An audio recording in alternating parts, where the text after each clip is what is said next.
Hey everyone, happy Thursday. Time for another episode of Day in the Life of Vintage Classic Specialist, where we talk about what we did here today in our little VW restoration shop.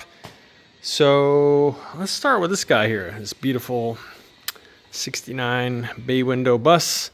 Continued working on the wiring here and kind of looks like a mess now, but don't worry, it'll be all straightened out and beautiful by the time it's done.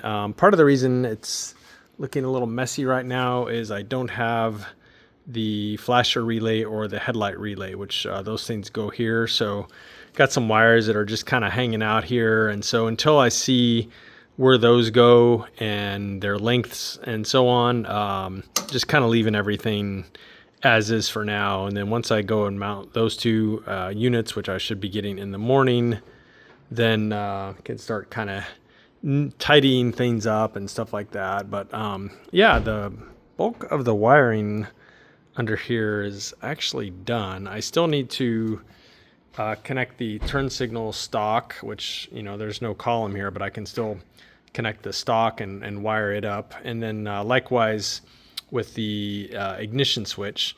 So yeah, I need to dig those things out and wire them up as well. And then, yeah, the wiring, at least under dash part, is about done. The headlights are wired up already. The wires are here for the front turn indicators. I also started restoring the rear bulb holders. They're outside right now. I left them out there drying, but I'll show you guys those tomorrow. I'll probably finish them up tomorrow, but they're coming out nice. And they are original ones. They were pretty rough, so did a little body work on them, so to speak, and sandblasted them. I'm doing some painting on them now, so they'll look good. The ones that are available for these buses and later split window buses, for that matter, they all kind of use these same ones.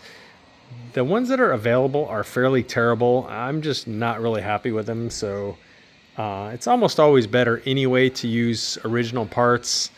Not always if you don't have really nice original parts available. In this case, like I said, they were kind of rough, but I'll restore them, finish restoring them. They'll look good and they'll be way better than the kind of crappy ones that are available. But yeah, so wiring is coming right along for this beauty. And tomorrow, hopefully for real, I've been saying this for like 2 weeks now, I'm going to haul all this stuff over for sandblasting here and powder coating for the rest of this, so I can start putting the suspension together on this thing. And I think we're going to do disc brakes on the front too. So we need to probably go ahead and start ordering some of that stuff. But, oh, looky there. So the fenders for the 74 Beetle are all polished.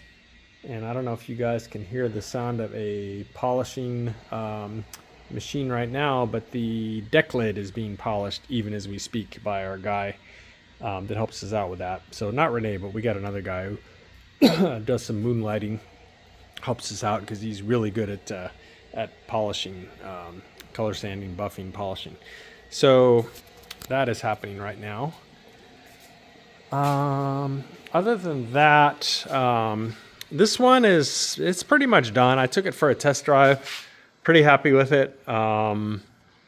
What else? Yeah, probably take it for another good test drive. And I did have to straighten his steering wheel out a little bit after the test drive, so I did that.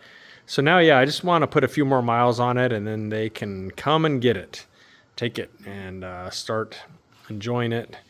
Did a lot of little things to this car to make it safe and hopefully more reliable and run way, way better. Engine had a lot of issues going on with it, so believe I took care of all those, and yeah, runs great now. Actually, it's a 1915 cc motor with dual 40 Webers, and yeah, this little thing rips. It's a little strong little motor. So let's talk about this thing. This one is almost done. I'm doing kind of like one of the last major things on it is replacing the windshield. The one that was in the car when it arrived at our shop, which is sitting down here, was cracked. Tow truck driver. So it was definitely cracked when it arrived here. Tow truck driver claims he didn't do it. owner says he didn't do it. We didn't do it. It came off the truck that way. But yeah, kind of a bummer. But I went ahead and bought one today from, oh, I don't even know what these guys are called. They make a lot of Speedster replicas. Vintage,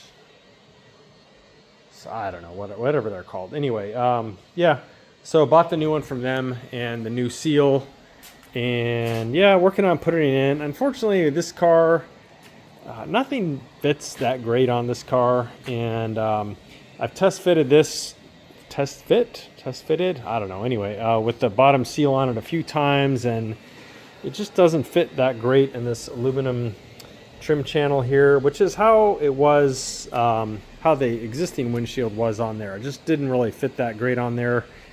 That's really going to bug me, but I may not really have any choice. It's kind of seems to be how the car was built. I don't really know that I want to start drilling these rivets out and, you know, fine tuning the location of this. It's going to expose an area that's not painted. It's so many cans of worms that I don't really know that I want to get into those. And the owner is not really wanting to spend any more money relative to where we are now. So trying to finish it up for him here without going down any other, you know, wormholes as far as, you know, adding tons of hours. So probably put it on and it'll look at least as good or, well, better than before and not have a crack in it. So I think we're probably going to just install it and live with whatever little gap is in there. You guys will see tomorrow. Live with whatever gap is in there and get this guy his car and he can start enjoying it and looking super cool driving around in this thing. But yeah, that, and then also from those guys, I picked up a pair of door handles. Let me look at my receipt here. Now I'm trying to remember what the heck these guys are called. Vintage Motor Cars. Yeah, Vintage Motor Cars. So these guys specialize in making 356 replicas. You can look them up. Anyway, windshield came from them. Door handles came from them. Drove up there today. They're in, I think it's Hawaiian Gardens. Took me, I don't know, 25 minutes to get there from Orange. Not too bad. But anyway, so yeah, hopefully in the morning I will finish getting this windshield in. I'm going to clean up this trim piece here a little bit more. Again, I'm not wanting to sink a ton of hours into this because the owner is just really wanting to to be done here. And so yeah, this will go on tomorrow one way or another. And then the door handles, and then that's pretty much it. I think he's out of town and he'll be back maybe mid or late next week, and so he can come get it. This one, I don't know. It's supposed to rain starting tonight and then rain all the way through Monday. It's basically done other than maybe another test drive, so I'm not sure when they're going to want to come get it given the weather. Yeah, I know. Southern California, we're wimpy when it rains. Nobody wants to do anything, so we'll see. But that's pretty much it for today, guys. No real upholstery work done today, so nothing to talk about from Mr. Santiago. Rene continued working on the metalwork on the front of the Ghia, and I'll probably catch you guys up with that tomorrow. So I think for now, that would be it for today, guys. So thank you, as always, for watching, everyone, and we'll see you again tomorrow. Bye.